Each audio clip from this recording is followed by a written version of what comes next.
Foil للمصلین، کہ well ہو، خرابی ہو، افسوس ہو ان لوگوں پر جو نماز قائم کرتے ہیں، ہے نا۔ اللہ رب العزت کہ فویل للمصلین، ویل ہو، خرابی ہو، ٹھیک ہے، افسوس ہے، یا جہنم میں ایک خاص حصہ ہے جس کا نام ویل ہے، وہ ان کے لیے جو نمازی ہیں۔ لیکن کون سے نمازی؟ یہ سارے نمازیوں کے لیے نہیں، یہ نمازیوں کی ایک مخصوص قسم ہے جس کے لیے ویل اور جہنم کا حصہ یاد رکھی۔ اس لیے کہ آیت تو اپنے آپ میں مکمل ہے، لیکن اگلی آیت بتاتی ہے کہ کن نمازیوں پر لعنت ہے۔ فویل للمصلین، ویل ہے، خرابی ہے، ہلاکت ہے، افسوس ہے، بربادی ہے، جہنم کا ایک حصہ ویل ہے ان لوگوں کے لیے جو نماز قائم کرتے نمازی ہے۔ آگے فرمایا اور کہا کون سے نمازیوں کے تعلق سے یہ بات ہو رہی ہے؟ الذین هم عن صلاتهم ساہون، جو اپنی نمازوں کو بھلا بیٹھے ہیں، جو اپنی نمازوں کو بھلا بیٹھے ہیں۔ مطلب اس میں ایک تو مفسرین لکھتے ہیں یہاں مراد منافق ہے،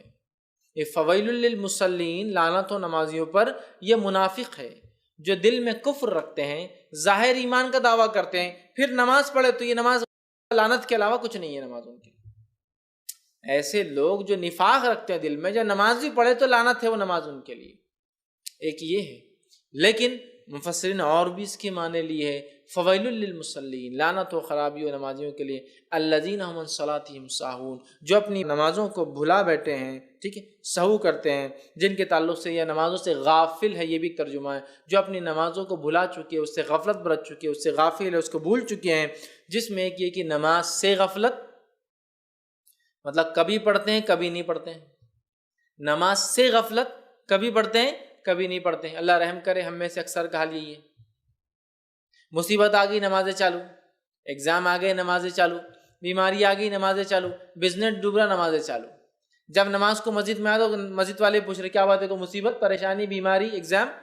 ہاں یہ چار میں سے ایک دو چیزیں، ہاں پھر آتے رہیے آپ، کیونکہ معلوم ہے ریگولر نہیں آتے ہیں، تو آ گئے تو ان کو لگ رہا ہے واقعی میں کچھ ٹینشن ہے۔ کوئی آدمی نماز کو مسلسل آ رہا ہے، مکمل آ رہا ہے، بار بار آ رہا ہے، تو مسجد کے مصلین جو ریگولر نماز پڑھنے والے لوگ ہیں وہ بھی تعجب کرتے اور آ کے پوچھتے سب ٹھیک تو ہے نا گھر میں، امی کی طبیعت کیسی ہے، ابا کی طبیعت کیسی ہے، چونکہ اس کے علاوہ نماز ہم نے پڑھنا ہی نہیں ہے۔ تو نمازوں سے غافل ہے،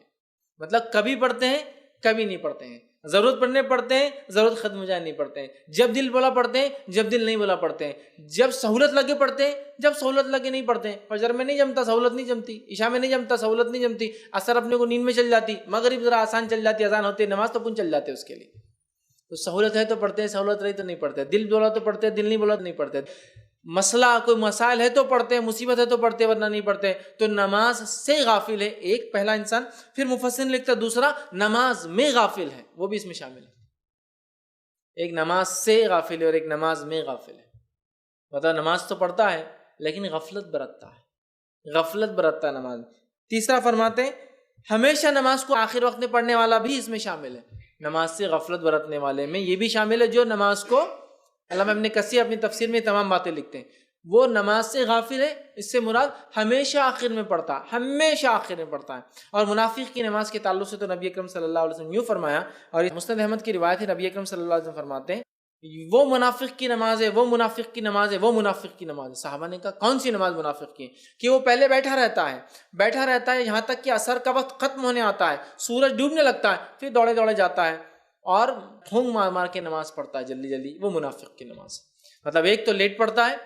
انتظار کرتا ہے کہ بھائی سورج ڈوبنے لگے، لال ہو جائے، پھر بھاگتے ہوئے جاتا ہے نماز پڑھتا ہے۔ ایک روایت میں مرغے کی جیسا ٹھونک مارتا اور نماز ختم کر لیتا ہے، اور مرغا جس طرح سے ٹھونک مارتا ہے نا زمین پر جلدی جلدی، دانا جی کیسے چکتا ہے، ٹھونک مارتا اور نماز ختم کر لیتا ہے۔ سمجھ رہے ہیں؟ تو نماز سے غافل ہے، ایک نماز میں غافل ہے،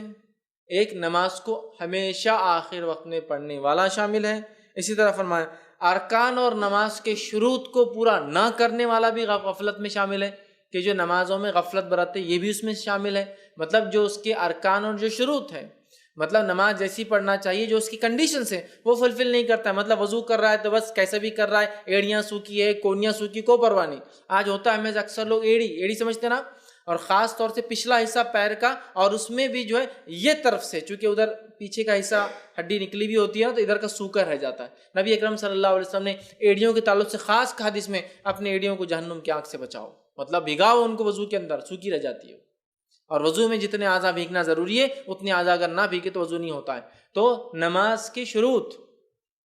کنڈیشنز یاد رکھیے پورے نہیں کرتے ہیں، یا اس کے احکام جیسے ہیں دیے گئے کہ یوں کھڑے رہو، یوں تکبیر باندھو، یوں ہاتھ باندھو، یوں رکوع کرو، یوں سجود کرو، اتنے آرام سے کھڑے ہو، اتنے آرام سے سجدہ ہو، اتنے آرام سے قائم ہو، کچھ نہیں کر رہے۔ نماز میں قرآن پڑھو، کچھ نہیں کر رہے، نہ اس کے احکام سمجھ رہے، نہ اس کی کنڈیشنز فالو کر رہے، من مانے من چاہے اپنے اعتبار سے نماز پڑھے، یہ بھی اس میں شامل ہے۔ پھر وہ لکھتے ہیں جو ہے کبھی پڑھے اور کبھی نہ پڑھے،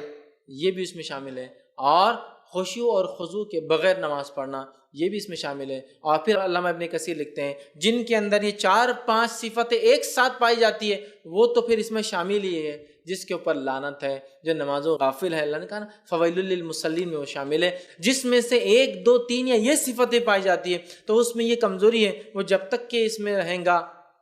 مطلب اگر مکمل ہے تو وہ تو ویل کا حامل ہے، اگر اس میں سے کوئی کنڈیشن ہے تو وہ توبہ کر لے اللہ سے اور مطلب پورا کر لے، مطلب نماز سے غفلت نہ ہو، نماز میں غفلت نہ ہو، خشوع اور خضوع ہو، اس کی ارکان وغیرہ پورا ہم کریں، اس کے شروط کنڈیشنز کو بجا لائیں۔